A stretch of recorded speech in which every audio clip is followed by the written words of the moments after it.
Hey guys, welcome to The Point of Blue.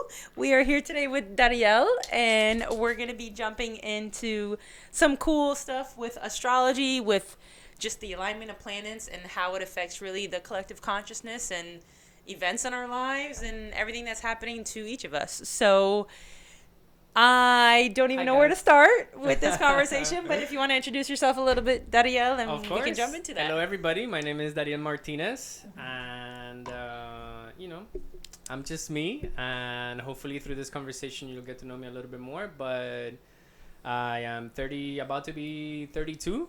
Can't believe that I'm getting that young. Very Aging soon, like it's fine crazy. wine. Yeah, in like 3 months. Really? Which is really nice. What's yeah. up? You're Aries, right? I'm an Aries. Okay, gotcha. Yeah, I was born in April, and Alright. currently I am involved in creating conscious video content, as well as I do some other stuff like sound healing, Reiki, plant medicine is a big part of my life as well. We're gonna talk about those things too if you like. And just very excited to be here talking to you because I love conversating with you. I also have a YouTube channel that I've done a podcast, which you have been a part of. Now it's time to Go reciprocate check that out. sides. It's on YouTube. The balancing The Balancing Voice Correct? is Yes. the name of the project, and just very excited to be here, talk about life and the planets and how that is connected and the expression of the planets. The expression of the universal energy through ourselves and the planets and how that's connected. Because it is, I know, insanely connected. And I know one thing we've talked about before, or more recently, is how much has been happening to so many of us in a not so sweet way of bad events or bad news happening to the collective. And I know you mentioned this last weekend of a breakthrough happening where I can definitely see that there's been a shift of back into some lightness. So what exactly astrologically has been happening, I guess, the last, want to say, month and a half that I feel like so much crap has been happening? Yeah. Has there been a very specific thing going on, or what is Yeah. some of the explanation, I Well, guess? the last month and a half, it's a nice kind of like timeline. I feel like this entire past year of 2021, or obviously even before, I mean, life hasn't really been the same since 2020 because of the whole, I'm allowed to say COVID? the most We dreaded should- word to hear these days. I'm like, here we go again. It's a Yes, you can. taboo word. I guess I forgot to ask you that before. How openly am I able to speak You about can, COVID? you can. We'll keep it very, Yeah. low key, not intense or aggressive I hear you. for anybody's So, perspective. But before 2020, life was just life, and then after 2020, I think everything got so crazy that it's never been the same. And there's been this like sort of like underlying like heaviness like in the background of everybody's lives, I feel, since then. But if you asked about like about the last month or so, 5 weeks or so, it's like, yeah, Venus went retrograde in Capricorn right on top of Pluto. So Venus represents our values, our relationships, money, energies of that sort, and Pluto represents death, transformation, power, control. So when a planet goes retrograde, I understand it or like to think about it as in like the energies go inward, or in some way there is a kind of like how do you call those? slingshot. A slingshot. There's kind of like the stretching of the slingshot to kind of like To catapult you forward into like the next chapter or whatever's coming in that area of life, or with regards to those energies. So, and at the same time, even though the planets don't go backwards really in the sky, it's more like a perspective thing.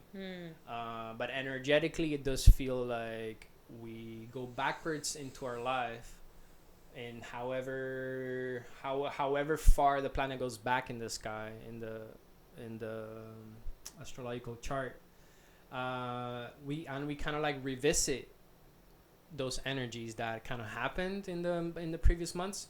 So we've been going through that. It's like, because Venus went retrograde, stopped in the sky, and went retrograde right on top of Pluto, there's been this like sense of like our relationships, our values, our money situations, there's something that has been dying or exerting over control or realizing those things in relation to power, control, death, rebirth, in those energies of relationships, values, and money. And material things and things like that. So, for everybody's different because everybody has different natal charts. So it affects everybody differently. For me, has been on my 6th house of my day-to-day, my habits, of my health. And the realization for me has been, I'm allowed to. Yeah. We gotta let the natural expression come out. For me, it's been like my health habits, my daily routines has been so completely out of whack for the last X amount of months, and finally, it's like since last Friday, it's Saturday into Sunday, which Venus, the Sun, Venus, and Earth were in complete alignment. It's kind of like the sun burnt out all that crap that Venus was carrying from Pluto, or that black goo, or like that dark heaviness that it was carrying as it was like slingshotting, kind of got burnt away. And Venus is soon gonna go forward, and we're gonna get slingshot. And it's sort of like a clean slate when it comes to relationships and values and things like that, depending on the area of your life where it lands in your natal chart. For me, it was my 6th house of day-to-day. So, okay, I know many people, and a couple questions with what you said, which makes a lot of sense of how you're using the imagery of the slingshot, right? It's like you're saying you kind of are made to come back into yourself, face whatever you have to face, and then go on to the new phase again. When we're talking about retrograde, it means basically the opposite direction and rotating of that planet, correct? Or what exactly does it mean when a planet goes in retrograde? Yeah, so it's a perspective thing. Okay. Because the planets rotate around the sun, they don't stop and rotate the opposite way. Yeah, they're always rotating the same ways. Okay. Which is counterclockwise. Okay. And it's a perspective thing from our point of view. Retrogrades are only read from a geocentric chart, which means that the Earth is at the center of the chart. There is another chart that's called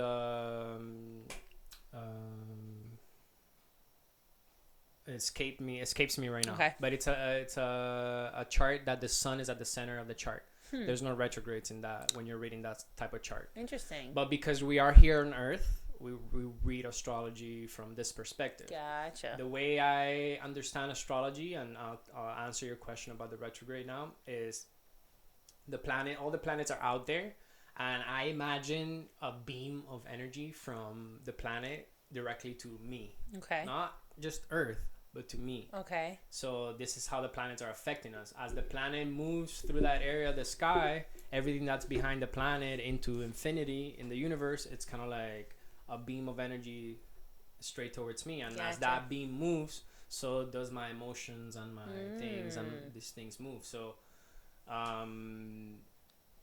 for example, Earth is the 3rd planet in the solar system. So only in front of us, as in like towards the sun, only Venus and Mercury are in front of us. Okay. And they're faster planets than us. So Venus and Mercury pass us. In rotation. Okay. Every other planet, we pass. So the retrogrades are a little different when it comes to Venus and Mercury than all the other planets.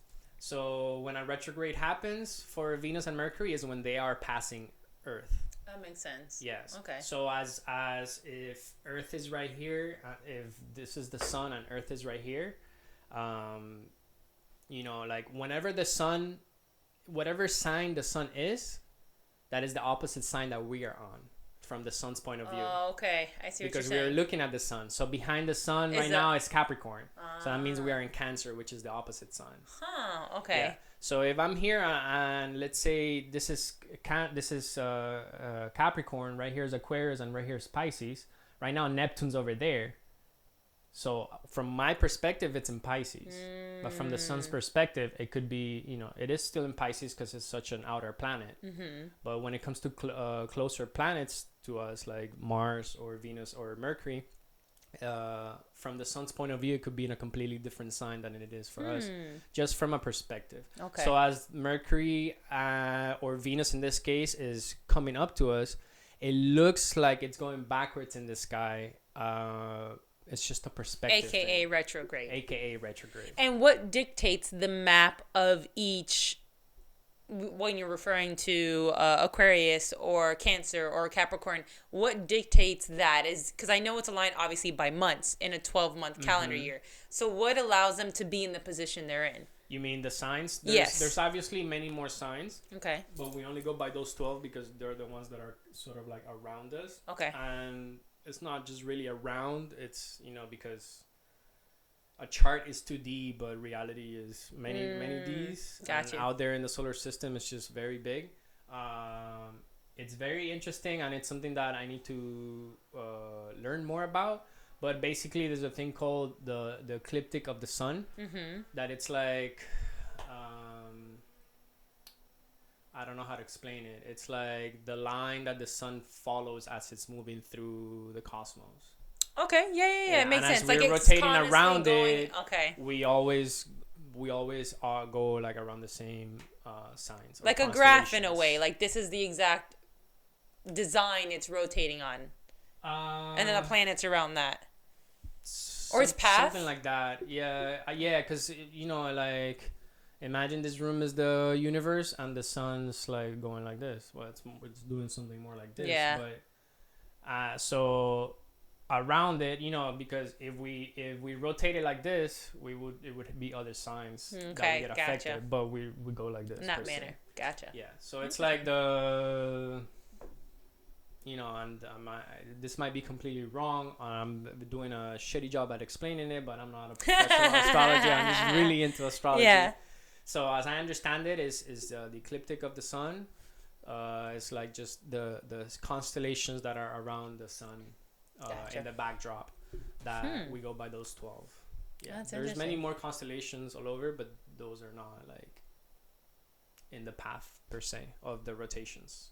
So when you also say Venus represents this, Mars represents this in terms of that relation to us, what do the rest of the planets typically symbolize? Because I know, as you said, in anybody's natal chart, let's say my Mars is in Libra, my X is in this planet. What does each planet typically symbolize for those that don't know? Because I know it's so in depth, but yeah. So I had the perfect answer for that. It's somewhere in my brain, and I'm kind of gonna butcher it a little bit. But Okay. For example, the planets represent areas of our psyche, like expressions of our psyche, whereas the signs represent. I'm gonna butcher it. no, it's okay. I know this goes so in depth, so yeah, but because to me, I've read so much stuff on it, and it's still very confusing to me and very different. I haven't been reading up on books in a long time. I've kind of just like been following the movements and how it affects me per se. I use astrology to like make sense of what's everything. happening to me, Okay. more so than to like predict what's going to happen in the future. Yeah, it's a tool. I use it as a tool to make sense of what's happening in my life. So let's say the last month and a half, I know you were explaining what's been going on. So what has been, from what you know, this last month and a half, the alignment that's been affecting us in such a negative way? I'm going to say negative because it's been intense stuff for many people. That's bringing up heavy energies. Yes. Yeah, I would say certainly the Venus retrograde. Okay. For sure, the Venus retrograde's been like it's a lot that's been happening, but I would say the Venus retrograde has been the main energy that we've been feeling. Gotcha. But let me before we continue on that, let me just go down like the planets. Yes. And tell you what they represent. This is a post from someone I follow that was put very nicely in a very like short sentences. So the sun represents our actions and our points of view. Okay. The moon represents our moods and manifestations. Our ascendant, which is the sign that was in the horizon in the east at the time you were born. That's your ascendant sign. Okay. It's your personal life and your personality. Mercury is our train of thought. Venus is our love language or pleasure. Also values, money, and material things, etc. Mars is our passions and our anger language. Jupiter is our experiential meanings and reasons. Saturn is our reality and material grounding. Uranus is our uniqueness in the world. Neptune is the delusion in the world. And Pluto is power, control, and transformation, death, rebirth. So, Gotcha. yes. So, to stay sort of in that topic before we move on, I also like to think about it. It may or may not be right. But then again, what's right or not right? Subjective. Yes, this is what comes to me for some reason, is that I feel like the planets come from the signs. Okay. Because each sign has a ruling planet. Or each planet has a ruling sign. I don't think it's the other way around. Each sign has a ruling planet. Okay. So it's like the planet has a strong frequency that is related to that specific sign. Okay. So the ruling planet for Aries is Mars. The ruling planet for Taurus is Venus. The ruling planet for Gemini is Mercury. The ruling planet for Cancer is the Moon. For Virgo is what's the ruling planet? It's Mercury as well. The ruling planet for Libra is Venus, which is also Taurus. Oh, okay. Yeah. So there's a couple repeated ones, like Taurus and like Venus and Mercury. The ruling planet for Scorpio is Pluto. For Sagittarius is Jupiter. For Capricorn is Saturn. For Aquarius is Uranus, and for Pisces is Neptune. And that's the ones that affected the most intensely when they're on that sign. Or let's say if your ascendant is, do you know your ascendant? I think I'm like Libra to the core. I'm pretty sure. Yeah, my Mars, my Mercury, my Sun. So if you're a Libra ascendant, wherever Venus is, you will kind of express yourself more in that way. Gotcha. Because it's like as the ruling planet moves and it picks up the qualities of that sign, it is so expressed through to you. No, it's on the money. When I did my natal chart, I'm like, this is ridiculously creepy. How accurate it is.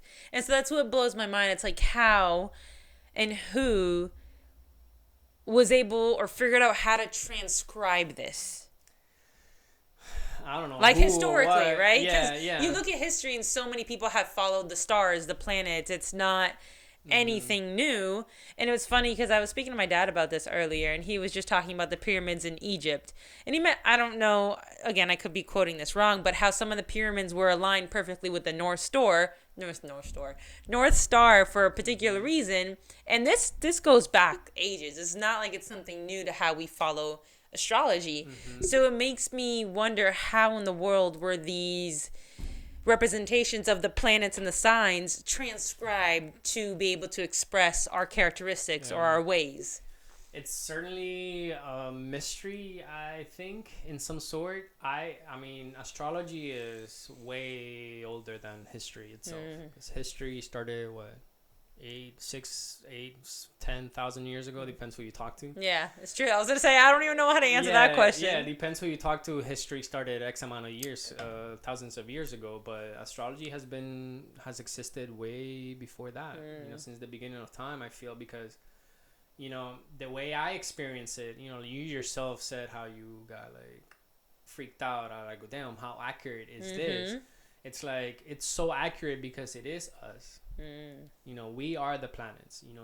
If we speak from the foundation of all is one, we are the universe is us, then the movement of the planets is the movement of our energies, because absolutely. We are the planets. In metaphysics, if we speak in metaphysical terms, it could be said that you are a universe yourself. And in metaphysics and occult knowledge, the universe, like when we speak about the universe, we don't speak about the entire universe. We only speak about our solar system. This is in metaphysics, when we refer to the universe, it's just the solar system. Like there isn't anything else outside of that. Past that. It's like, this is our universe. There may be other universes, but this is ours. And so you have a solar system within you, and each chakra in your body, or at least the main ones, is correlated to a planet as well as an organ. And like Earth is the heart chakra. So we live in the solar system, which is a being. The solar system is a being, and we live in that being's heart chakra, which is the Earth. And then as well, you have a heart chakra yourself and other chakras.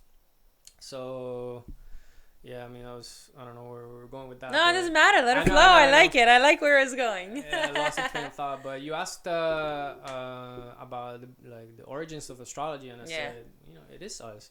And I was gonna say something else, but I kind of forgot. It's okay. It's okay. I know it's okay. Gone. We're going to something better. Oh, you mentioned well, it's a great mystery. Who knows where it came from, but I always say it's undeniable. To me, astrology is undeniable. Like how the accuracy, the truth of it is undeniable. Because whether you believe in astrology or not, it's affecting you. Yeah. Maybe you don't want to say it's affecting me, because I could say that puts me in a victim position per se. No control. But I am astrology, and the movements of the planets is my energetic movements. So, and I guess people really back in the day really knew about this, and I think it's the connection to it.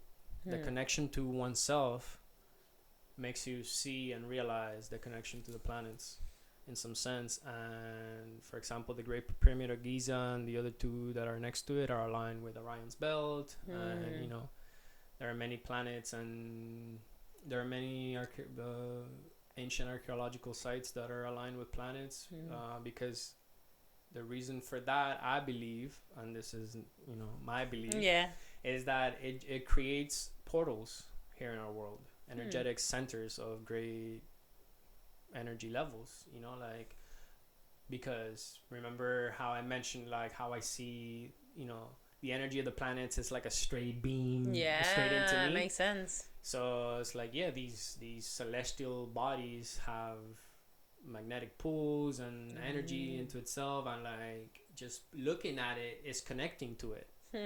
Just like when you look at somebody's eyes, you connect with that person. So when you look at the sun, you connect with the sun. Absolutely. Even though we're told not to look at the sun or the moon, or like sometimes most of the planets except the outer planets like Uranus, Neptune, and Pluto, we can see in the sky at times. Like up until let's say 3 weeks ago, you could see Venus in the sky. Yeah, I've seen that one so many times. Beautiful, like a the diamond. brightest star in the sky. Yeah, the evening star and the morning star. It's going, as it retrogrades or as it passes us, it goes from being the evening star to the morning star. So now we're gonna start seeing it in the morning. I don't know if I've ever seen it in the morning. Wow. Right before the sun comes up, you see right it. there beaming. Wow. Right there beaming. Yeah, and Mars, like it only happens when Mars goes retro, which is when we pass Mars. Okay. So right now we probably, because I think Mars is almost on the other side of the sun for us. Okay. Or it's coming, or we are coming around to it. But when Mars is retrograding, which is when we are passing Mars, we could see Mars in the sky. It's like a red star. That red dot that you see in the sky once every few months, that's Mars. Like we're able to see the planets, and looking at them is connecting to them. Yeah. When you said, I know you mentioned too, coming up, I think you said the next day or two, is Mercury in retrograde, right? So a little bit, and I know many people have heard different things of how it either messes with electronics or communication. So what is it that maybe some of us can, like you said, not totally expect. Wow, fumbling my words. You got me in my head. Because it depends on the person's sign. Like you said, not every retrograde or every alignment affects everyone the same. But for the majority rule, what will this one maybe soon show? Or how will it affect us? So, everybody blames Mercury retrograde for like their electronic mishaps.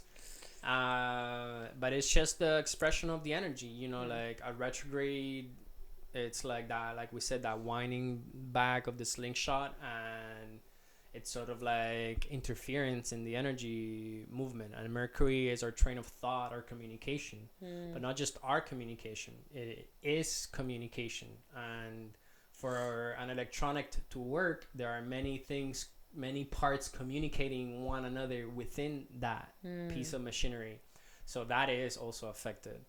And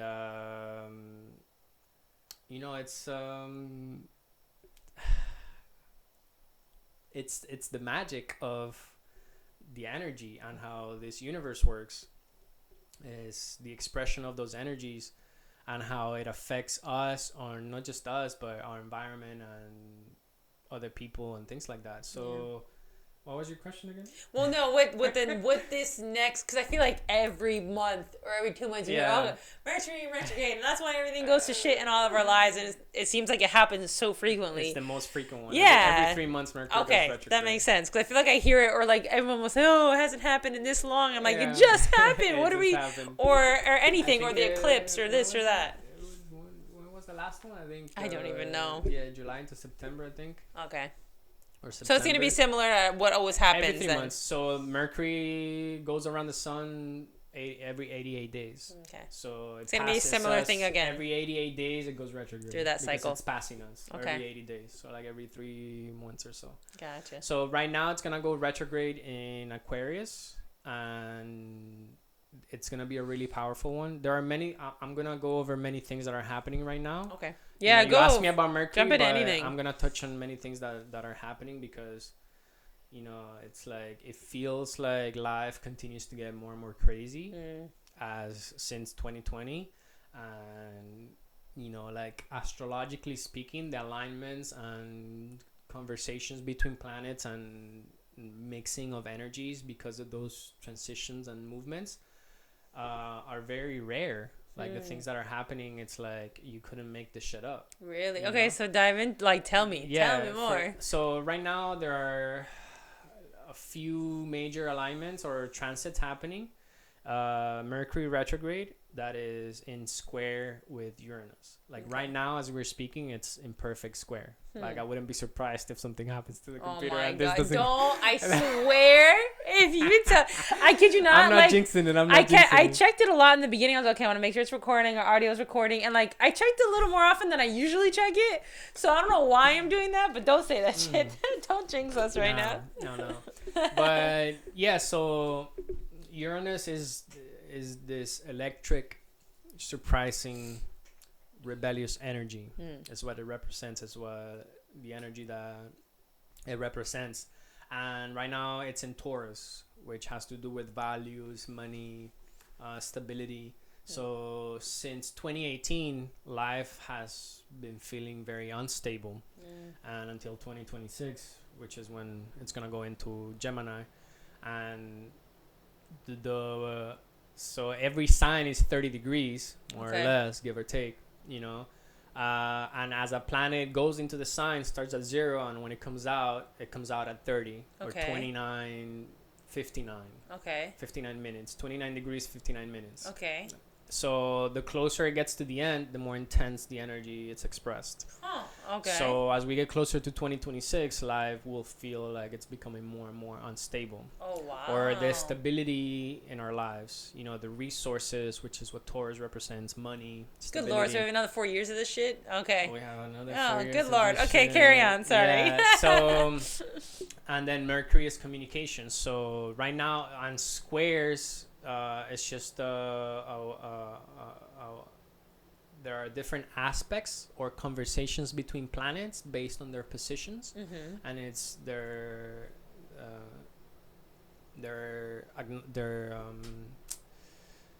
it's based on geometry. Okay. These conversations. So when two planets make a 90-degree angle, it's considered a square. That makes sense. And that is considered a challenging expression of the combination of those two energies. So aspects are combinations of energies between planets. Okay. And there are different ones. There are more benefic ones and more quote-unquote malefic ones. Like it could be an opposition, which means when planets are opposed each other. or a square, which is when they're making a 90-degree angle. Yeah, it's like these two energies intercede in a weird, complex, challenging angle. Yeah, that makes So it's what you would say it's a challenging energy. So a square between Mercury and Uranus, it's a challenging combination of communication energy, thinking energy, mind energy, and surprising, rebellious, thundering energy. Wow, interesting. Yes. So, like everything in the universe, there's no such thing as good or bad. It's just how you interpret it or what frequency you're on. So the two sides of that coin would be, the positive side would be sudden breakthrough, insightful thoughts or ideas or messages that come to you. Or just this sort of, on the negative end of that, is this sort of like neurotic mind state of like nonstop making bad decisions, etc., etc. Yeah, so this is definitely a time to be chill, not make rash decisions, watch your tongue when you're communicating with people, especially if there's like negative emotions or lower frequency emotions like anger and resentment and things like that involved. Yeah, it's because the energy, as a transit is happening, it's just there becomes the energy available. Yeah. How it expresses itself through you depends. We have some control over that. Okay. Yeah. Especially the more attention we're paying, the more aware we are. Yes. So this is currently this is transit happening right now, is exact as we were speaking. When did it start?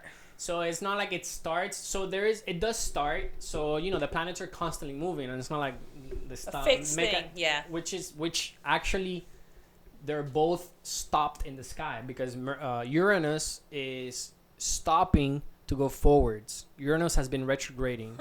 So they're both at 10 degrees. Mercury at 10 degrees Aquarius and Uranus at 10 degrees Taurus. Gotcha. But Uranus has been stopping, and it's I think either tomorrow or the next day, or maybe even today, it's going to start moving forward. And Mercury is slowing to start going backwards. So it's like they've been going like this. Stopped. And now they're going to go the opposite way from each other. But Mercury is much faster. Okay. So we're going to be experiencing this energy for about a week. Like yesterday, we were already feeling it. That's crazy. Okay. Well, this is just a comment because okay, does this have anything to do with this? You said Uranus is in Taurus. So is that going to affect Tauruses more? Or no? That's just a question. So not necessarily. Okay. Depends on the person, how many planets they have in Taurus, or what area on the sky they have Taurus in. Okay. Because joke, it's funny that you're saying this because you said part of it's communication, correct? The Mercury part of it. Okay. Yeah. So as if I want to say it started yesterday, which I love, but I am a very great communicator and verbal expressionist, I guess. And Miguel is too. But yesterday, and it was great. It was nothing bad. But he was talking a lot more. And then when we were getting ready to sleep, he was like, "Am I talking too much?" I was like, "No. Keep at it," because it was just thoughts, ideas, and then into today as well. It's so funny because he was just like venting about things, but then talking about ideas. And it was just like, there was no stop to it. And it wasn't a bad thing at all. It was hysterical. But now that you're saying this and you're saying communication, and that's why I wanted to know when it quote unquote started. Because he's not always that expressive for that long. Here. He's Taurus, but I don't know what the rest of his planets are in. I'm going to look at it right now. But it's so funny that you said that because I was cracking up yesterday. So Miguel's sun is at 14 Taurus. Okay. And Uranus is at 10. And he has a Jupiter sun square. Miguel does. Huh, interesting. Yeah, but anyways, it's not directly affecting anything. Okay, then I was just curious. It's squaring his moon, so that's what the venting was about. Okay, but it wasn't bad. It was good. But he caught himself. He's like, "Am I talking out loud?" I was like, "No, not at all." It's funny. Keep it flowing. That's interesting. Okay. Yeah, and there it is. The expression, as it was coming through with him. For him, and I know he's not here, but it's just a general example. Yeah. It's from his 8th to his 11th. So perhaps the topics were about the transformation related to some like friend circles or social and It was so many different things. So It many wasn't different even things. focused. It was a I lot of know. different things. And even with my dad today, I saw him earlier, and it was a lot of good conversation, but it was more like him opening up and conversating about certain things, which was awesome because there's certain topics with certain people that sometimes there's a block because it's like, someone has their perspective and it's blocked, but today seemed a lot more open and just conversating. Not, hey, this is my belief, hey, this is your belief, but open. So that's interesting. Which is nice. I mean, I'm glad it's expressing itself in those good spaces. Yeah. Obviously, you're an amazing person. Miguel's an amazing person. So there is that space being held for it to come out. And the good side of the coin per se, Yeah. as in like it being Opposite. like like a fight or something like that. I mean, who knows how the rest of the week with anybody around us, Exactly. whether someone else is affected in a different way, but it's interesting to know Something that time to keep an period. eye on, Yeah, for sure. like you're saying, a gauge to like understand. Okay, that all happened this week, and that makes sense because of this reason, X, Y, Z. Okay, sorry, continue. So I wanted to ask you that. Yeah, so that's one of the things that's happening. So when planets go retro or direct, which is when they did all their motion backwards and stopped, Okay. because for the planet to start moving this way, it has to come to a stop. Okay, gotcha. So obviously it depends on the planets. Mercury moves really fast, so it slows down to a complete stop, and then moves backward. Like it picks up speed very quickly because it's a very fast planet. But a planet like Uranus or Neptune, it spends a week and a half like not moving at all in the sky. So it intensifies that energy because every area of the sky has its own essence. Yeah, absolutely. Per se, every degree in the sky. So if the planet is there, it's like channeling the energy, the universal energy behind that towards us through the filter of the planet. That's so insane. Yeah, when a planet stops in the sky, we feel that energy much more strongly. So those two planets are literally right now standing still in the sky, which in some sense it hasn't been, I have to admit, I haven't been feeling it like other times. In a like an intense way or not Yeah, intense the way? intensity Okay. of that specific transit I haven't been feeling like other times, because we had a similar one, not necessarily in Aquarius. I forgot what sign it was. I think it might have been in Scorpio, that it was on opposition or square also with Uranus, and it was Mars. It was Mars that was squaring Uranus, that had this like big arguments and like. Really? Yeah, it's just like so when much. When was that? I forgot when it was, but I might have mentioned it to you that with my dad, I was Okay. having these confrontations with my dad. It was a Mars Uranus square. Interesting. Yeah, so much was coming up, and like everything was cool because there's love and like. Of course, but it escalated. But the energy coming out the way it was very Mars square Uranus. Like, yeah, this one's more like thinking and communication, not so much of emotion. Gotcha. Per se. So yeah, because that would be more like the moon or Mars squaring Uranus. That makes sense. Yeah. So that's one of the things that's happening. Another thing that's happening that's very major is the sun is closing up. So in a matter of a few days this week, is a bunch of things happening. Another thing that's happening is, I mentioned to you, but I'll touch on that after. So the nodes are about to change signs. Okay, what does that mean? The nodes of the moon. Okay. It's the north node and the south node. They're oppose each other constantly, and they move backwards in the sky. Okay. And they change signs every 18 months or so. Okay. Okay. These are mathematical points in the sky where the eclipses happen. So every time there's an eclipse is because the moon and the sun are aligned with these two nodes, mathematical points in the sky, which are called the nodes. And it's always aligned with both of them, or is it in one or the other? The nodes are always aligned. It's like like an imaginary line that goes across the earth. Okay, gotcha. Yeah, and it's moving backwards constantly, and it takes about 18 months to change signs. Okay. And the north node could be interpreted as where our soul's being pulled towards. Towards that sort of energy. And the south node is like I think it's Vedic astrology, I think they call it the head of the dragon, and the Okay. south node the tail of the dragon. The south node is where we're comfortable in, and the north node is where we're being pulled towards. So the south node tends to be, as it's moving, tends to be, especially in eclipses, it's sort of like cleansing or like shedding, sort of like energy of Okay. like get the shit out of A here sort of purge. thing, Oh. purging sort of like energy as it's moving through. And the north node is like where we're being like pulled towards. And for the last 18 months, like it's literally right now, because it's moving backwards, it goes into the sign from the end side, so 30 Okay. 29:59, and it finishes at 0. So right now the nodes are at 0:30 something minutes. So I think it's this Sunday they moves change signs. Oh wow. And when big planets, when any planet changes signs, it's very noticeable in our lives. And the nodes are a big deal because it sort of like changes our entire dynamic of our life, as in like this is where like suddenly life becomes about something else. And it's gonna it's not gonna be like exact moment that we're gonna feel it, but we may already be feeling it, as in like we're starting to hear the whispers on the call of other areas of our lives. I like that. Yeah.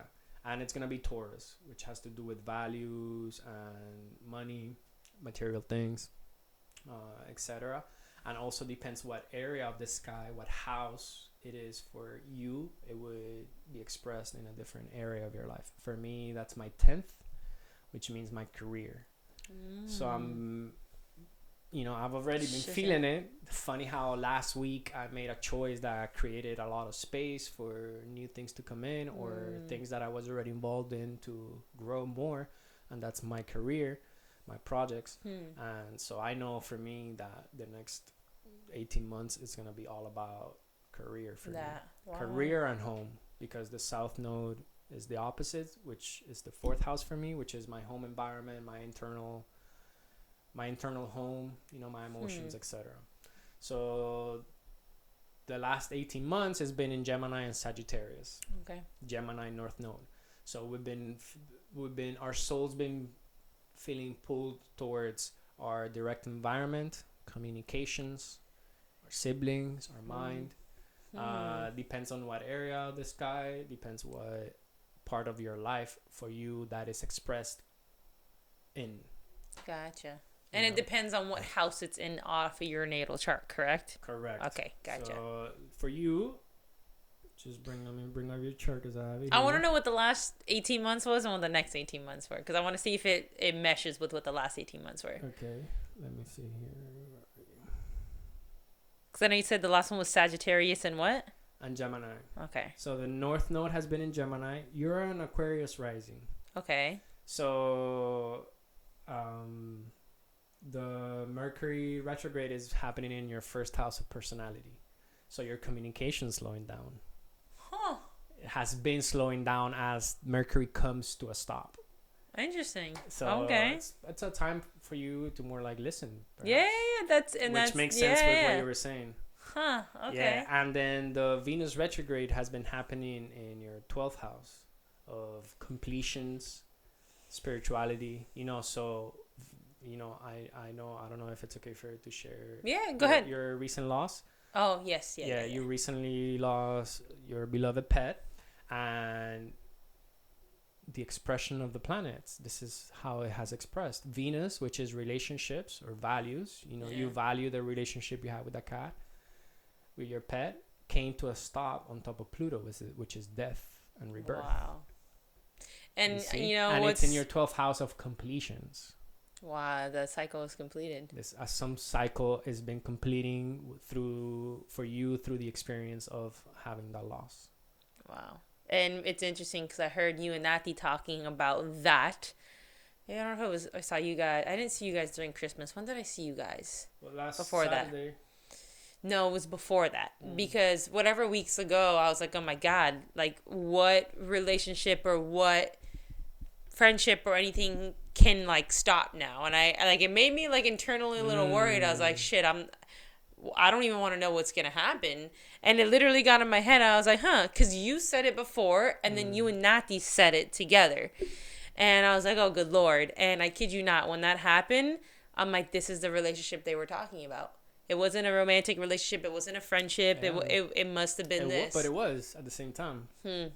Wow. Yeah. Wow. Yeah. And it's not our relationship. Our relationships are not just to people. They're also to places, Absolutely. to things.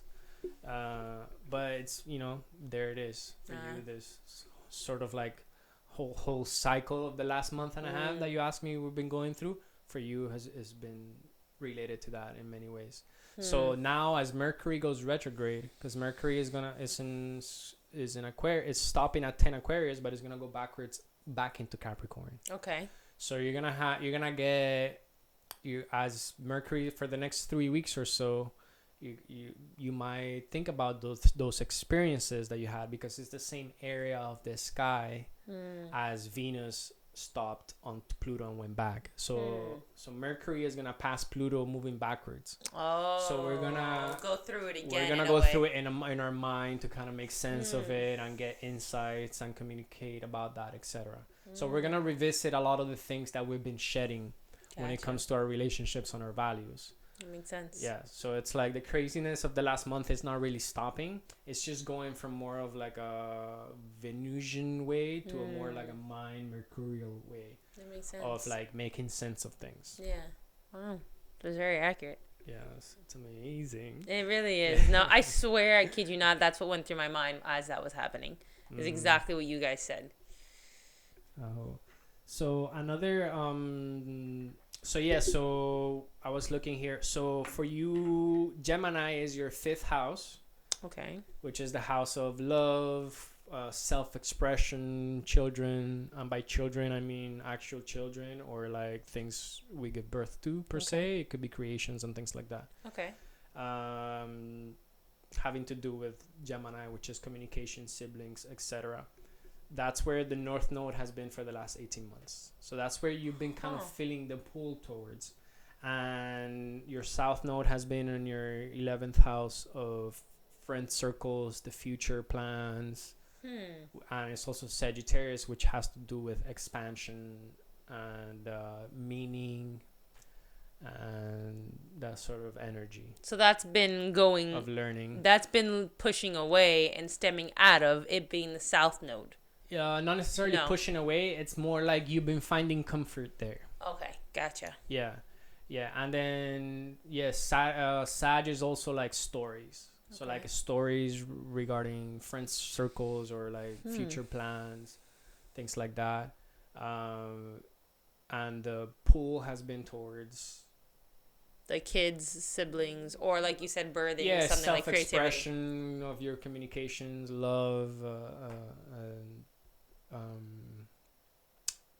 things, energies like that. Okay. But also having to do very tightly linked to your immediate environment. So, for example, you've been feeling pulled towards communicating in your immediate environments, or the way you express yourself in your immediate environments with the people around you, perhaps with your siblings.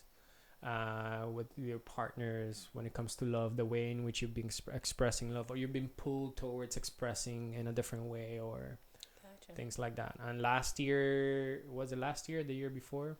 It was 18 months ago, because Venus retrogrades about 18 months. There was a retrograde in Gemini. That was before we met, like a month and a half, 2 months before we met. There was a retrograde there that was very powerful.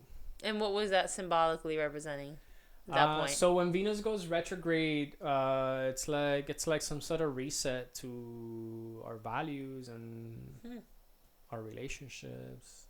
And that's when everybody... It's like a cleanup. Yeah. After that is when we all met. Damn, that's crazy. Yeah. And Gemini, for Venus, Gemini is like I don't remember exactly the reason, but it's like... Because Gemini, so the Mayans used to keep track of time using Venus. Because Venus retrogrades are very accurate to keep track of like long periods of time because it retrogrades about every 18 months or so. Okay. And it retrogrades in the same sign every 8 years. Wow. Okay. Yeah. So I don't know if you've seen online this like the Venus, it makes this like flower pattern as it retrogrades, and it makes this sort of like flower pattern in the sky if it were to leave a trail. Wow. Yeah, so the Mayans used to keep track of their calendar through like Venus. That. Wow, Venus. That's interesting. So I didn't know that. yeah, I believe the 2012 eclipse, that was like the end of the world. So 2012 was 9 years ago. That's insane. Or yeah, last year was 9 years ago. Last year, almost 10. It's gonna make 10 years now. Yeah. So the North takes about 19 years to come around. So it was flipped in 2012. Wow. Yeah, and it was exactly where it is right now in 01, where the Twin Towers happened. Oh, and the whole craziness with the, and we're going through a different kind of craziness right now. Absolutely. Which is the story of Sag. Yeah. The story of Sag. There was a story created around 9/11, as there is a story being created around the whole COVID thing. Yeah. Huh. Interesting. Yeah, that is gonna take 19 the whole years. New cycle. 19 years to resolve, or for a new one to come around. Wow. So this is gonna be the biggest break, like biggest thing that we're revolving around for another 19 years, technically. A long time. As like you said, 9/11 was. It's not going away anytime soon. No. I mean, I think we've all kind of like came to terms with that, unfortunately. But which, as I was mentioning earlier, the sun today is in the exact between yesterday and today. The sun is where it was 2 years ago, so it's sort of like the 2-year anniversary of the start of all this, of the start of the whole COVID craziness. Because even though it sort of broke out in March, the astrological transit that made this come out or express itself was Saturn-Pluto conjunction, meaning that Saturn and Pluto were aligned in the sky with us, and that happens every 34 years or so. Wow. But it hasn't happened in Capricorn for, I don't know, 500 something years or 700 years. I forget the exact numbers because Pluto moves really slow. Yeah, Saturn takes about 30 years to go around, but Pluto takes about 230 years to come around. So that alignment has allowed the start of all this. Yes, and that alignment hasn't happened in like 700 years in that area of the sky. And is there anything, I mean, I'm not well with history, to be honest, but is there anything you know of that time period that was like a breakthrough? So this is just from me doing research and following other astrologers, this information that I'm sharing, but the Black Plague of I don't know how many years ago was a Saturn. Every time Saturn and Pluto meet, there's some sort of plague happen. Astrologically, there's this astrologer that I follow. His the Leo King. Go follow him. He's really good, and he's very historically inclined. Wow. So he always does research on historical patterns to keep track of the cyclical patterns. Yeah, because everything is cyclical, right? Exactly. Yeah, and we can also talk a little bit about what's coming up this year. Yeah, that he has researched and I have learned through him. But what activated that energy? So Mars acts as an activator. Okay. As an energetic activator. So the whole thing broke out when Mars went over that area of the sky, which is 22 degrees of Capricorn. Okay. Which is where the sun is right now. So when Mars went over that area of the sky where Saturn and Pluto met is when everything broke out. Is when the lid broke off. Which was March. Which was around March. 2020. Yeah. Yeah, because, what was it detected, or there was some information known December of 2019, but nothing popped off as till it was coming up, yes. But January 11th of 2020, 1/11/2020 is when the alignment happened. And it wasn't only Saturn and Pluto. It was Saturn, Pluto, Mercury, and the Sun. Oh, my God. On top of each other. And when was the last time that happened? Those three planets, I don't know. And Jupiter was also in Capricorn. Oh my gosh. But it was like in the early degrees. Yeah, it's been, astrologically speaking, energetically speaking, we've been going through very crazy energies. And it's not stopping anytime soon. So by the end of this week, we're gonna feel the change of the shift of the nodes. Okay. Yeah, our lives are gonna become about something else now. Okay. And these are energies. This is very subtle. It's not like you're gonna get a email or a letter in the mail that is like, "Hey, your life is about this now." It's like, no. It's like, if we pay attention, we feel like I'm starting to been feeling the call of like, I want to do this. I want to try this in my career now. Like, Same. Focus This on last this now. like days.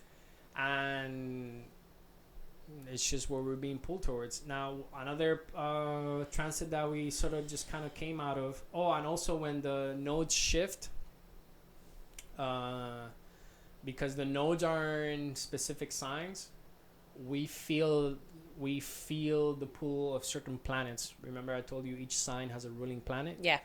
So Mercury has been really affecting us because the North Node has been in Gemini, and the ruling planet is Mercury. Now it's gonna shift to Venus, because we're going to Taurus. Venus and Mars, or in this case Pluto. Pluto and Mars are like similar energies, just different octaves, Gotcha. different frequencies. So is Mercury and Uranus. And Venus and Neptune. They're like higher octaves of those energies. Similar. They do express themselves differently. So as the planets shift, we're gonna feel because the South Node is in Sag, which the ruling planet is Jupiter. We haven't been really feeling Jupiter's energy that much, and Jupiter's the biggest planet. But when the nodes shift, we're gonna feel like this like pop of off Jupiterian energy, which right now is in Pisces. Okay. Even though it was in Aquarius most of last year. But Jupiter is going to be in Pisces this year. It's going to fly through Pisces from now. Right now it's like about 2.5 degrees. It's going to fly through Neptune. And around May, like mid-May, it's going to go into Aries.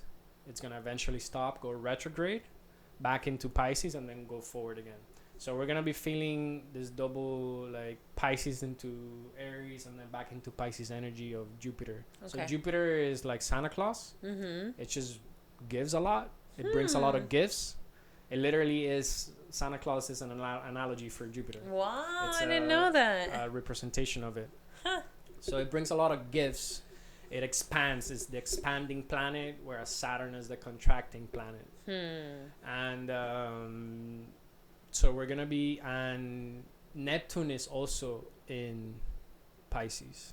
Okay. And Pisces is the sign of the subconscious, of the spirit of completions, of dreams, of the media. And Neptune is its ruling planet. So it's like those things are exacerbated in a way.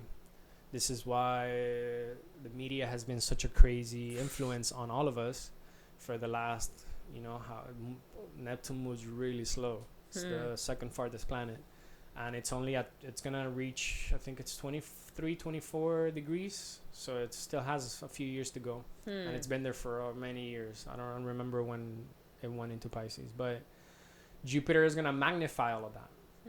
So this year is gonna be the craziest year when it comes to the media, hype and illusions. As if it hasn't been bad enough, we're gonna get worse. Yeah, it's gonna be. Wow. Yeah. So, but in a sense, that's good. Because it's gonna bring more awareness. That's true. More exposure, I guess. A lot of lids are gonna come off.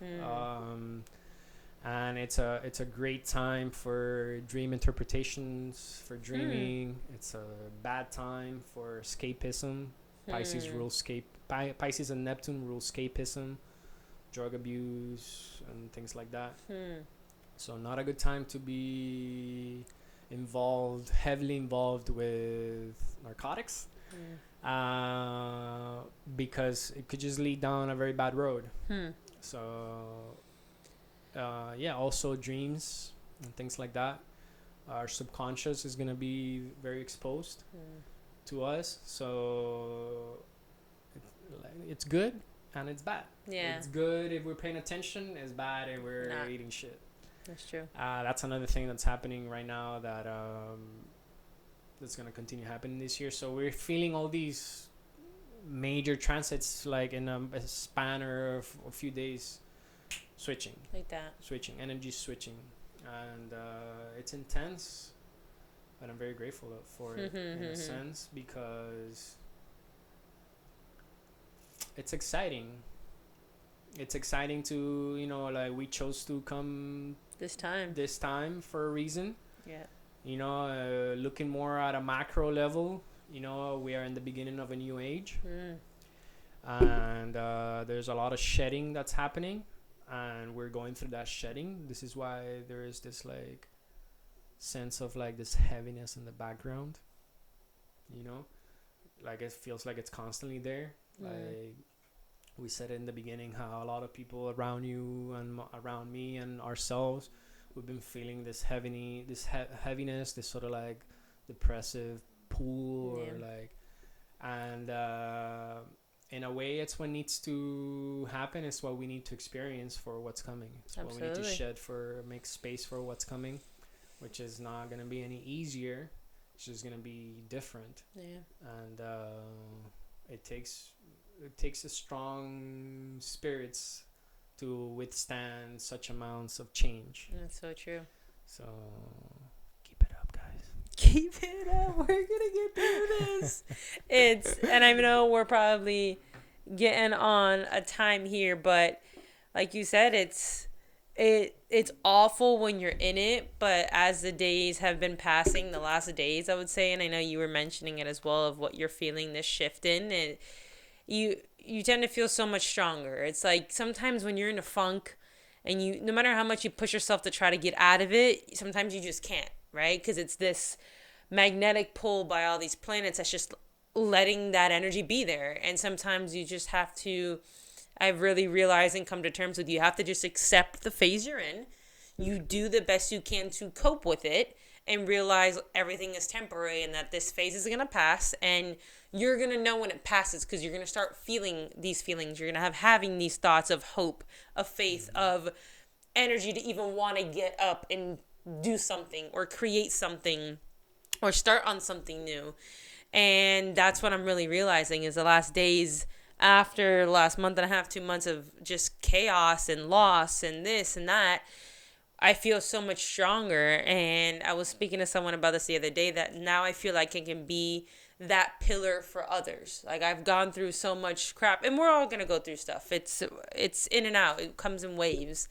But that it is given to us. We are here for such a particular reason, and we have to accept that, because afterwards, when we do get out of those funks, you become so much stronger, and you do become this warrior of a sort, that you just feel, oh my God, I just dealt with all that, but like I'm feeling good now. I'm feeling better, stronger. That was awful and it hurt, but we're still standing here. So it's like you just elevate levels, and it makes sense when these planets align the way they are. That you just gotta feel what it's feeling in that moment, you know? Not kick ourselves in the butt and, oh, why are you not doing this, and get up and do this. Like, no, you just gotta roll with it sometimes. Like you said, it makes you, whether it's the planets in retro or this or that, to just come back, deal with your stuff, be in solitude, be in misery, be in loss, and then you can get propelled forward.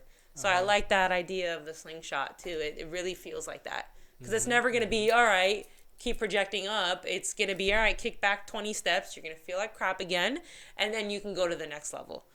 So that's awesome, and thank you for sharing the breakdown of what all that equates to what we're dealing with. Because like you said, it's not to control things, but it's to make sense of it. You're like, oh damn, that makes sense. Like, maybe that whole week or month I didn't even want to get out of bed and I felt like crap. That's probably why. I wasn't trying to be lazy. I wasn't trying to be non-productive. It's just the experience that was happening at that moment. Yes. And I feel like the more attention we pay to what's happening, a lot of the times I've learned about myself and my life, that it's not about doing something at a particular moment, but more pay attention to what is happening. Absolutely. Because through attention and discernment, things kind of like unravel themselves in front of us. It's like I was telling your brother earlier, we do have some control over our states of being, especially when we consider they're negative ones, or ones we're not enjoying and we want to feel better, this or that. it's a lot of times it's more about paying attention and what is the universe trying to tell me or teach me, because this is, we're here to learn at the end of the day, than to actually do something to make a change. And yeah, like I said, paying attention kind of like it just unravels that knot of like our crappy feelings, and when new energy becomes available, is that we come out of it that much lighter and effortlessly. That's true, and happier nonetheless, right? And I think too, what maybe got me through it is just faith and trust that this is temporary. This is temporary. Yeah, we've been through crap before, and we come out of it, and we're on cloud 9 again, and then a year, a month, a week later, it might be sinking into it, but realizing it just comes and goes. So it helps having that extra tool of knowing what's happening in the sky. So amazing. Thank you for sharing amazing knowledge with us, Daniel. Always. I hope people enjoyed it and learned something, or at least I got curious about, because the North Node in Gemini is about curiosity also. It's that's the pull that we're feeling. We've been curious about something in our life for the last 18 months. So I hope at the end of, usually at the end, and I'll end with this, it's like when the transits are happening, it's like we're going up a mountain, and the peak of the transit, for example, a retrograde, the peak of the transit will be when it stops and it goes backwards, or when it stops and it goes forward, or if it's a conversation between two planets, and it's when it's exact to the minute and to the degree and the minute. That's the peak of it. And as we get close to the peak is when we're feeling it. After the peak, it just kind of like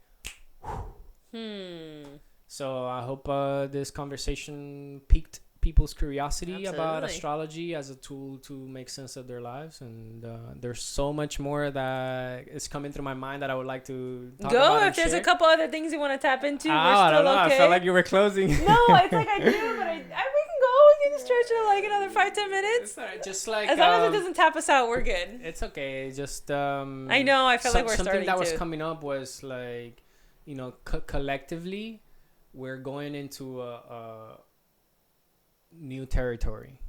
Like our collective consciousness is going into new territory that we've never been before, at least for who knows how long. And an expression of that is that there are so many quote unquote scientific technological things happening that are changing the fabric of our reality. That's true. That a lot of people have no idea are happening, or may know what's happening but don't really see the scope of its importance. And a lot of that could be crypto. Yeah, it's or true. like I recently saw a post that China, like a project that was been happening in China in combination in assistance with scientists from other countries. They made a fusion reactor, which is like an artificial sun. And the videos are on YouTube. They launched that, and it looks like a sun, and it was up there for 17 minutes burning like I don't know how many times hotter than the sun. What the hell? Yeah, it's like an energy source of like fusion reaction, which is clean energy that could like literally power I don't know how much. I've read the article, but wow, like that's happening. Like there's also a new telescope being set up in orbit. We've been using the Hubble for I don't know how many years, but that shit was built in the 80s and it only reaches so far. This one's like 10 times bigger than the Hubble. Wow. And as we're speaking right now, as this Mercury Uranus square is happening, that telescope is being put in position, and we're going to be able to see so far into the universe, which is an analogy for our consciousness in ourselves being able to see that much more farther. Wow. So yeah, it's everything is one. And I was having this conversation with my brother yesterday that everything that is happening externally, it's an analogy for our internal energies. Absolutely. And for some reason I keep saying the whole paying attention bit, and Jordan Peterson. Mm. You know who he is, Not right? familiar. You're not familiar? No. He's one of the most famous, if you want to use that word, or popular intellectuals of right now. Okay. Yeah, he's a psychology professor in a I don't university in Toronto. Okay. He's Canadian, and he came to the light of the media or the world through a stance he made on free speech. Okay. Because a few years ago there was this whole deal happening in Canada with transgenderism and pronoun usage. Okay. Like they wanted to pass laws, like actual laws in Canada, that made people made people have to use certain whatever pronoun a certain person might want to be called by, and the punishment was like jail time or fines and things like that. Oh wow. Which goes against free speech, and he stood very strongly against that in the point that he was in Canadian Congress and everything. Wow. Yeah, which was really nice, and he became famous for that. He's been everywhere now, all podcasts, Joe Rogan a few times, like everywhere, and he has a bunch of lectures on the internet that are super interesting if you're into psychology. Okay, yeah. And things like that. But he has this one about he makes what's the word, to like the Illuminati. Okay. And he makes other connections with like Marduk, which is like a Mesopotamian god, and touches on different things that all relate to the same thing, which is our ability to pay attention, and how that is the key that unlocks all problems. Literally. And I showed that to my brother yesterday because my brother's been very like intensely involved with learnings of like occultism and spirituality and metaphysics and things like that. And in a way I feel he's kind of a little bit consumed by that. And I told him, okay, pay attention. What are all these things really telling you? You know, what are all these things really showing you? And for some reason I felt like sharing that. Yeah. I think it's gonna make its way to whoever needed to hear that. Absolutely. And I know it's easy to get consumed in all that because it's so dense in the rabbit hole of all that information. It's literally infinite, and there's always new stuff coming out that I feel like sometimes it can cause more confusion and you can get lost in it. So as much as it's educational, and of course knowledge is power, right? The more you know, the more power you have. But I also feel like the more you know, the more you realize you don't know. And so it's very easy to get lost in so much information. It's beautiful. Like you said, just pay attention, gather what you need to gather and what resonates with you, and you go from there. But paying attention, I think, is huge, because if you don't, you're not, how are you able to learn, right? It's like, okay, you have, let's say, a confrontation with someone, and if you're not paying attention to how it arose or how your tone was or how it resulted, how can you realize a lesson that was in it, you know? Or how can you learn from that to better it the next time, to not allow that maybe altercation to progress to that level? Everything, I think, is paying attention. And that's how you, if we want to call it, become wiser, right? When you see older people who just don't care anymore and they just do what they want and they're just happy, I feel like they've paid attention through so many experience after experience. Some people may not, but you're made to face the same experience over and over until you're like, okay, wow, I see it now. I get it now. Now it's time to get to that next level. To go somewhere else. Yes. Yeah, to kind of shift the sails, so the universal energetic wind takes me to the next, place. Absolutely, in a better manner. Or realizing also how we're all connected, that this is a collective. You're not just Dariel and I'm blue and that's it, the end of the game. What's affecting you is also affecting me, and vice versa on a mass scale. But that comes from paying attention. You do good or you want to help someone, pay that forward. And it's a domino effect when you pay attention to that. That's awesome. Yeah, and it's in a way, it's like a big chunk of the last few years of my life has been like really calling me to pay more attention. Not necessarily to anything in particular, just pay more attention to what I'm paying attention. And from the foundation of where everything outside of myself is what's going on inside of myself energetically. it's like we're constantly seeing ourselves Absolutely. outside ourselves, and medicine has taught me that's been the biggest lesson that medicine has told me, to like come to complete stillness and realize and experience the perfect unfolding of the universe. How every breath, how every sound, how every movement, not of everything outside of myself, not just myself, but everything outside of myself, other people, sounds that other things makes of song and music, this or that, how everything is like ding ding, a perfect melody, literally. And it's okay. It's so perfect though, because that's what it is. But I think people don't see that, and I think maybe a thing that prevents them is maybe being in one's own head. So I think maybe when you're in your caught head, up in the illusion. Yeah, or versus being present, like you said, you're being, I forgot what word you used. Stillness. Still, but like within yourself too. No, you were being, oh my God, I forgot what word you used. You're being present or observant, not only of yourself, but of everything around you. It's kind of like, it's like people in any conversation, right? You have a speaker and you have a listener, but there's many people I realize that don't listen. So unless you're in your head or you're waiting to respond, can you actually just listen? Because if you also just sit back and hear what you need to hear, or also hear those other noises, or see this or that, all the answers are really directly coming to you. It's literally playing out in front of your face. But if you're in here, if you're out in space, if you're in La La Land thinking of ideas, or you're just exhausted and don't give a crap about what that person's saying, granted, but you're missing it because it's right in front of your face, happening for that reason, you know? So it's beautiful to have that gift, and if that's what medicine has taught you, that's the best thing it could, because when you can be still or realize everything around us is a mirror, like you said, you become so still that you can see your reflection in the water is ultimately what is, right? You have everything flashing right in front of your face. It's so vivid. It blows my mind that people can't see it. It's like how it's yelling at you. Literally in every corner. Every moment. Yeah. Every moment the universe speaking to us. Absolutely. And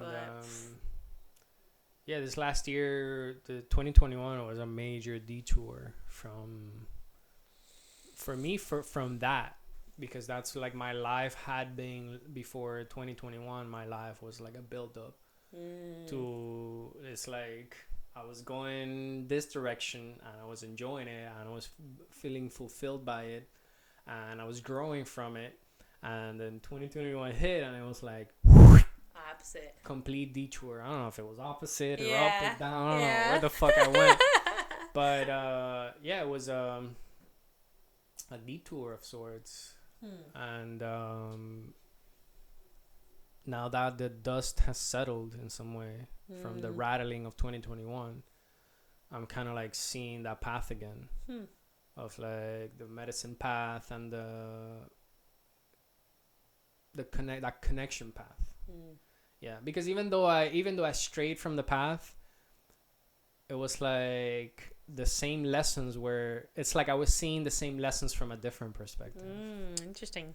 You know, and when we were talking with your brother earlier, he said it. Oh, like I feel like I'm reaching back to things.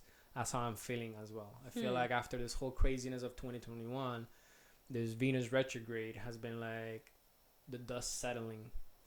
And now I'm able to like see where I am and reach back in some sense and bring what was good from the past into the now and moving forward.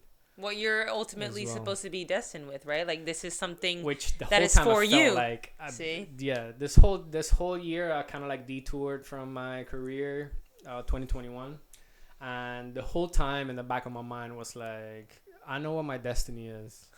You know, like for some reason I feel very called to like trying this new thing and doing it and like giving it a shot and like going deep into it, but I knew this was gonna happen. What's happening now, it's gonna happen eventually. Yeah. Does that happen to you? It does, absolutely. But I think what interferes with that is, number one, it could be society. It could be what we're seeing people do around us influence us. It could also just be curiosity. Like you just need to feel that curiosity right now to get it out of the way. Maybe realize, okay, that was nice for 6 months or a year, but that's not my destiny.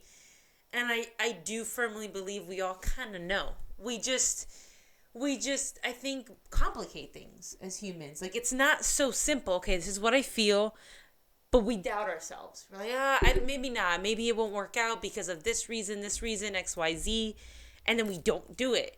And maybe 10, 15 years down the line, you just end up doing it because that's what's truly in your heart and in your gut. So yeah, I can see that for sure. Absolutely. Yeah, I hope it's like that for everybody. Yeah, because there's just things that I know about my life that they were expressed to me so clearly in the ether or like intuitively over the years that a part of me knows that are gonna happen. Yet, these detours, like you say, we take in life. I don't know. I still have, like I was mentioning earlier before we started, I still haven't come to, maybe this Mercury retrograde will help. Come to like the root of what this last year has been about, or like what the message was. Yeah. Hey. And maybe there doesn't need to be, I feel like in my idea, it doesn't need to be such a clear-cut message. It could be the little things and how it transform you. Maybe in the way you communicate. Maybe in the way you hold yourself. Maybe in the way you approach a certain problem now. It's taught you so many little subtle things. And I know you mentioned when we were talking before the podcast, something about little subtle shifts. You were talking about like a wink of an eye and suddenly it switches everything. Just your energy that you hold, the way you take care of your body, the way you communicate with others, the way you show up places. All the lessons from that year could have just altered those little things, which now has been the lesson. But it doesn't need to be such a clear cut, this is what I learned, and black and white, but those little subtle things. It is very subtle. It is very subtle. And the subtle shifts become avalanches. Yeah, and this past week I've been experiencing that. How a very slight shift, which really comes down to a decision always. Absolutely. To just a decision that is not doubted, that is acted upon without doubt. Is everything. That's the. I like to use the analogy of just switching a lever on a train track. How the very subtle movement of a small piece of the train tracks changes the direction of an entire train. That's the slight shifts. That's true. That we're being called to make right now. I think it's fear that makes us not do it so simply. It's like, okay, am I making the right or wrong decision? Am I gonna regret this? Is this wrong or right? Even though you might feel it in your core, I think that's what stops us from doing that. But then there's always the right timing, right? Like right now you felt it. That no doubt in your decision is now shifting you, and it took time to get there, and it's okay. It's like my soul had to like not like dig, because it's not dig, because I was already dug. It's like my soul had to go through, like, get itself out of like 6 feet of like heaviness, and you can call that fear, that heavy dense energy, to find a small gap where new air can come through. And then it gave me the strength to make the final movement. Yeah, and you mentioned fear, and we've mentioned a couple times. I've mentioned a couple times how there's this like background heaviness that is permeating like everything in our lives for everybody. I feel. And collectively, it's expressed through the whole craziness with COVID and the way it's being handled. Absolutely. It's just in the air. It's just in the air. You can't escape it. And I feel like this past week, I found that gap. That little after like... I also... Another analogy that I use is like like moving through a wall of jello. You know how you Yeah. have to like, it's like slow movements against like a heavy force. You know, With that resistance, yeah. or that resistance feels like a wall of jello, or like digging yourself out of like 6 feet of like earth or something like that. That's true. And I think it's there to prepare you for this next level. Like, if you don't go through that, you're not going to be ready for what you're destined for. You need to go through this. It's like the example people say, a diamond is made under pressure. It has to be put under all this force to be able to become shiny and pristine and on point for how it's going to present itself. And I think that's the point of everything we need to go through to get to that destined place that we feel in our gut, is to chisel and shape and refine this and edit this, but you have to go through all the mud to come out through that, you know? And it's awful when we're in it, but when you're out of it, and I think that's what we're feeling now, it's like, all right, like I feel good, I feel strong, nothing can stop me, I got through this, like next level, let's go. But it needed to happen. Otherwise we would be stuck in the way we would handle things before, or our mentality, or just everything, or even physical body. And there's a friend of mine that's been sick for like the last almost 2 months, just like vomiting and not holding things down and going through this heavy purging process, where I know it's painful and it's awful, because you want to think on a biological level, okay, am I sick? Is there something happening to me? But another thing I would try to tell her, I'm like, look, I know this is hard. She got checked and there's, nothing severely wrong. But I told her, your body is purging everything. The traumas, the emotions, the maybe lack of self-worth that you're feeling, all these things to get you ready, because you're clearly not ready and your body has been harnessing everything. And when you look at people with skin problems, with overweight, with this, that, everyone's got their thing, your body's holding on to stuff. And not until things are shed and purged can you now elevate to that next level. So it's hard. Don't get me wrong. We go through that, but it makes us better for after we're out of that phase. God willing, it's nothing severe. You emerge out of it, but yeah, onwards and upwards, right? It makes us better, and I think once we're out of it, it gets exciting again. You know what gene keys are? Jinkies? No. Gene keys? No. Like the keys to your genes? No. You mentioned fear earlier, and that it came up also. Over the last, year and a half, 2 years, on and off, I've been really like connecting to my gene keys. It's like it's another tool of self exploration. Okay, never like heard of astrology. This. Okay. Like human design. Yes. So gene keys are very closely related to human design. Huh. Okay. A lot of people use them hand in hand. So how is this one? What is it based on? So the guy that channeled human design had like someone that got close to him to learn, and then he channeled gene keys. Yeah, so someone that learned human design channeled gene keys. That's why they're very closely related. Okay. And they both use astrology and the I Ching, which is the 64 hexagram thing, to come up with that. I'm gonna show you a picture. You're not gonna see it on the podcast, but that's my gene key profile. You can show it on that if you want. Here, actually, before you get caught, just so they can get an idea. Overview. So that's my gene key profile. That's how it looks, and you could see there's green orbs, red orbs, and blue orbs. So those are like 3 different paths. The green one, I think it's called the life path, or I forgot the name exactly.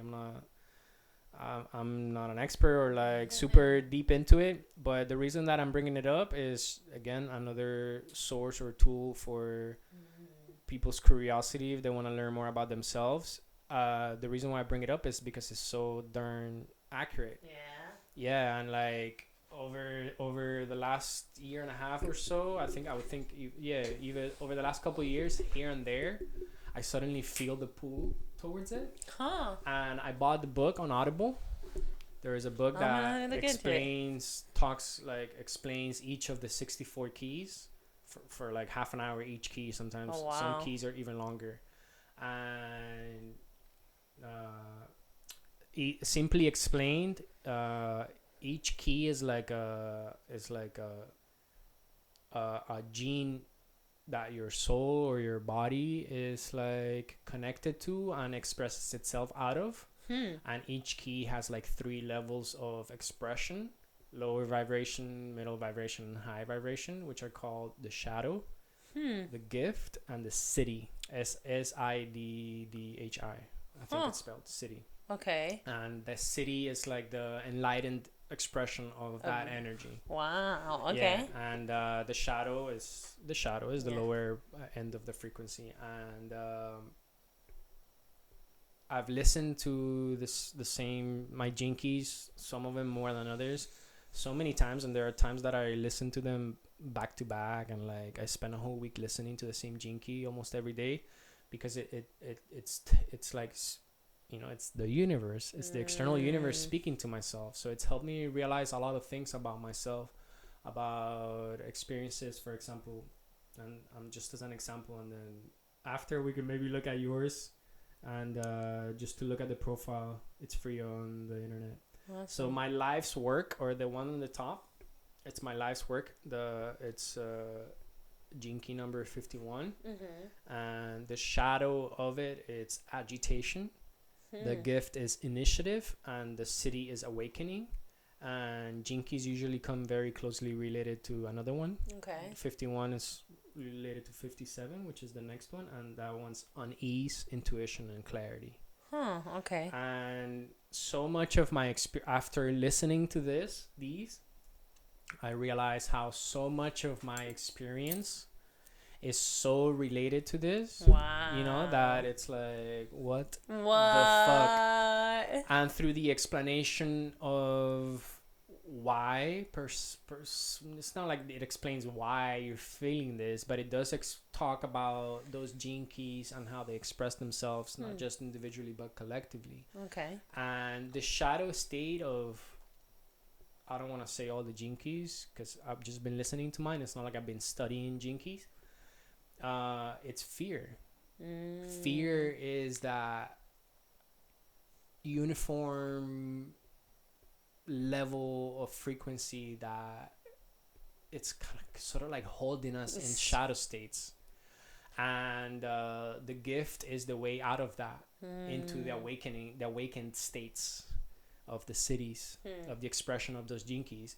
And some of the gene keys are closely related to like illnesses of a certain kind. Oh wow. And being in the shadow states of those, because each gene key is related to like an organ or a body part. Oh wow. Yeah, it's very, very interesting. It's getting the book on Audible is a great vibe. What's the author again?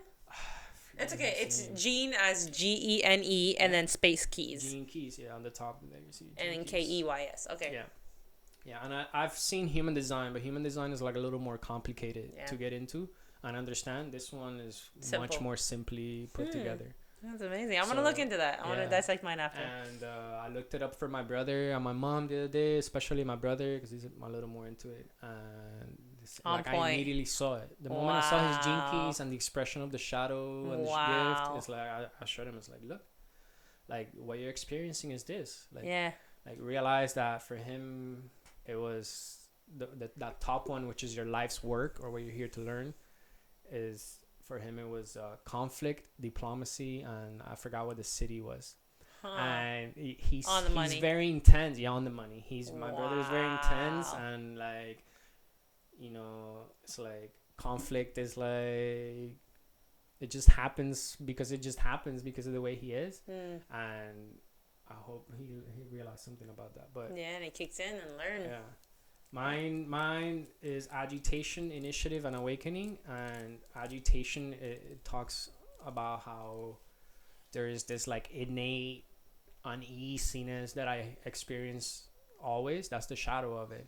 And the moment I heard that, it was like a light bulb went off, because it gave meaning to my experience. It's my experience. Like it's constantly there. Like I don't want to say anxiety, because I don't think it's anxiety, but there is like an underlying sense of agitation within me. where like I'm always like doing rapé to like calm myself down, and I'm like peacefulness and stillness, or is what medicine has taught me. Medicine has taught me stillness. Literally every medicine ceremony, I always go to a place where I'm completely, like, every cell in my body is completely still. Wow. And it's because it's what I need. And my mom would tell me stories about how when I was a baby, I would cry nonstop until like 3-4 in the morning for no reason. And stories like this that are like, that makes sense, connecting the dots, and it's like, wow. So gene keys, people, learn about yourselves. Take note. and I know another one too to top it off is I know, and you're probably aware of the life path number, but that one's on the money for me. Like everything I've looked in terms of getting to know ourselves or have a transcription for ourselves, because I think we want to know, right? It gives us an understanding of ourselves or why we do things the way we do. And are we crazy, or do I need to fix this? Or sometimes things are just innate. And all those that I looked into is on the money so scarily. And I'm like, how in the world do they do this? I don't have a damn clue, but it makes sense. And it's on point. So I'm going to add that one to the list and look into that as well. I want to pull, for everybody in the tribe, I want to pull we should. gene keys. Yeah, and look into it so we can acknowledge and also hold each other accountable too, you know? Is, hey, we all have that dark side, and being aware of it and seeing it and acknowledging it is the way we can surpass it and become our best selves, right? And meet the destiny. But thank you for sharing that as well. Oh. Such great information. I know we have the Balancing Voice, and do you want me to add your personal Instagram or just the Balancing Voice for them to reach out? I think both, because the Balancing Voice is more like a collective project. Okay, perfect. Even though I'm heavily involved with it, doing most of the work in a sense. But yeah, the Balancing Voice is a platform that I started a few months ago, mainly with someone else, but there's a few people involved in different aspects. And it's just a platform for people. It's a platform for voices to share their messages and experience. It's not just myself. Tomorrow I'm dropping a video. I know this is not going to come out tomorrow. No, yeah, for it to load, it's probably going to... what's today? Wednesday? Probably Friday. Tomorrow I'm dropping a video with Olivia. Olivia's, 7 tips to get ready for a healthy relationship. Ooh, 7 steps. I got to watch that one. Okay. Yeah. And I'm gonna be working with Epiphany also, like a little beginner sadhana series. Okay. Teach people what sadhana is and like how to get into it from a beginner's perspective, and continue to look for other people to collaborate and bring their voice to this platform to share it, and the purpose is to bring balance to people's life through sharing of the knowledge. Well, I'll put them both. So if you guys want to reach out to him or get a reading or get more information, also tune into the Balancing Voice. I know I've seen a couple of them already, which is awesome information on. And if anything, just give you guys different perspectives and new knowledge, right? We all have so much to share. And thank you for sharing the incredible knowledge you carry with this. And I know the information is infinite, so thank you for even sharing part of that with us. Thank you so much. Next time. We have to talk more. Happy to be here. Yeah, I'd love to come back some other time. Just really enjoy this. This is the first time I'm a guest in a podcast. Well, dang, I didn't know that. All right, welcome. Yeah, I'm so happy to have you, Dariel. Thank you so much. Awesome. Thank you, Blue. My pleasure. We'll put the information down below, and you guys have a wonderful rest of your day, night, wherever you're at. Deuces.